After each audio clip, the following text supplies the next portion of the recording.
ఇప్పుడు first cinema మీరు అనుకున్నట్టే ఒక హర్రర్ కామెడీ, అంటే ఫస్ట్ నుంచి హర్రర్ కామెడీ అంటే థ్రిల్లర్ అన్నారు కానీ బట్ ఓకే, అది హర్రరా థ్రిల్లరా కామెడీ ఏదో ఒకటి ఫ్యాంటసీ ఏదైనా పక్కన పెట్టేస్తే ముందు వదిలేద్దాం. హర్రరా ఫ్యాంటసీనా లేకపోతే మీరు ఏదో అనుకున్నారో అది పక్కన పెట్టేసేయండి, అక్కడ ఏదో కనపడింది పక్కన పెట్టేసేయండి. కామెడీ అయితే వర్కౌట్ అయింది, అది హ్యాపీ. సో నెక్స్ట్ ఎలాంటి సినిమాతోటి అని అనుకుంటున్నారు యాక్చువల్గా? కామెడీ ఉంటుందండి, మళ్ళీ కామెడీ కామెడీ ఉంటుంది.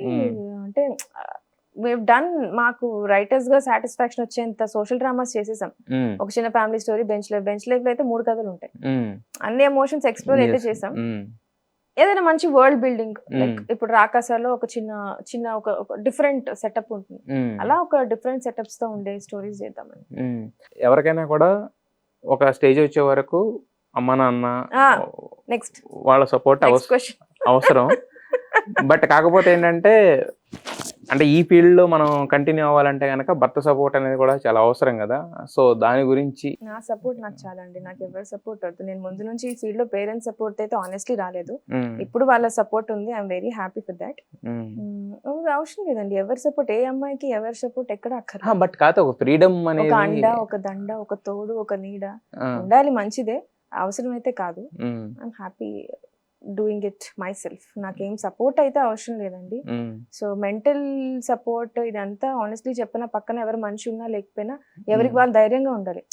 ఎంతమంది ఇప్పుడు మీరు ఏడుస్తున్నారు, ఆపు ఎందుకు ఏడుస్తున్నాను ఒకటి గసిరి చెప్తాడు, ఒకటి ప్రేమగా వచ్చి ఏడవకు అంటాడు, మీరు ఆపేస్తారా? మీకు సాటిస్ఫై వచ్చేది మనది మన కంట్రోల్లోనే ఉంటుంది. సో ఏ అమ్మాయికి ఎవరి సపోర్ట్ అక్కర్లేదు, ఏ అబ్బాయికి ఎవరి సపోర్ట్ అక్కర్లేదు. Especially film industry or any career is, నాకైతే నా సపోర్ట్ నేను ఉన్నాను. లో టైమ్స్ వచ్చినప్పుడు బయటికి ప్రతి ఒక్కరికి ఒక్కొక్కటి ఉంటది కదా. సో మరి మీకేంటి? అలా కొంచెం సేపు ఏడుస్తాం, కొంచెం సేపు బాధపడతాం, అట్లా టైం గడిచిపోతూ ఉంటుంది. ఆ తర్వాత మనం చెప్పి మళ్ళీ మోటివేషన్ తెచ్చుకుని మళ్ళీ వస్తాం, అట్లా అంతే సైకిల్ అది, సైకిల్. సో మరి ఇక నుంచి డైరెక్టర్ అయిపోయారు కాబట్టి ఓన్లీ డైరెక్టర్ గానే ఉంటారా, లేకపోతే వేరే సినిమాలకి ఏమన్నా మళ్ళీ రైటింగ్ అంటే మీకు హాబీ కాబట్టి? నేను మహేష్ కలిసి రాస్తాం. సో వాడు ఏ సినిమా చేసినా నేను రాస్తాను, నేను ఏ సినిమా చేసినా వాడు రాయాలి. ఇప్పుడు is making a movie call little Arjuna, చేస్తున్నారు మ్యూజిక్ దానికి. సో నేను దానికి రైటర్ ని. So every time I think మేమిద్దరం కలిసి రాస్తాం. I would be the additional, ఎంత రాసినా వాడు నాకు అడిషనల్ స్క్రీన్ ప్లే ఇస్తాడు, నేను వాడికి అడిషనల్ స్క్రీన్ ప్లే ఇస్తా. So would be that. అంటే ఏంటి ఇద్దరికి మ్యాచ్ అయిన పాయింట్ ఏంటి? మీ ఇద్దరికి సెన్సిబిలిటీసా, లేకపోతే కథలో అంటే ఒకళ్ళు రాసుకున్న కథలో లోపాలు ఖచ్చితంగా ఉంటాయి యాక్చువల్గా, అవి చెప్పగలిగే ఫ్రీడమా లేకపోతే ఏంటిది? అన్ని అండి, ఎవ్రీథింగ్. మేమిద్దరం చిన్నప్పటి నుంచి ఫ్రెండ్స్ కదా, ఆల్సో సెన్సిబిలిటీస్ మ్యాచ్ అవుతాయి.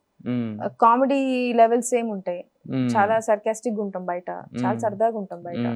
సో ఇప్పుడు సంగీత్ నేను అందరం we are all in the same frequency. Nihar garu అందరం ఒక రూమ్ లో ఉంటే చాలా గోలగా ఉంటది. So we are all in that. నిన్న సెకండ్ హాఫ్ లో అంత గోలగా ఉంచదు theatre. It's all reflection of our characters. నేను, సీను గారు, వెన్లా కిషోర్ గారు, మేమందరం ఒక రూమ్ లో ఉంటే ఎనర్జీ చాలా బాగుంటుంది. So even it the same with me and Mahesh. Writing వరకు సెన్సిబిలిటీస్ అవ్వచ్చు. ఇప్పుడు రైటింగ్ లో ఒక కథ అనుకుంటున్నప్పుడు సేమ్ పేజ్ లో చాలా చిరాగ్గా ఉంటుంది. It's very straining. So Mahesh and me we're on the same page most of the times.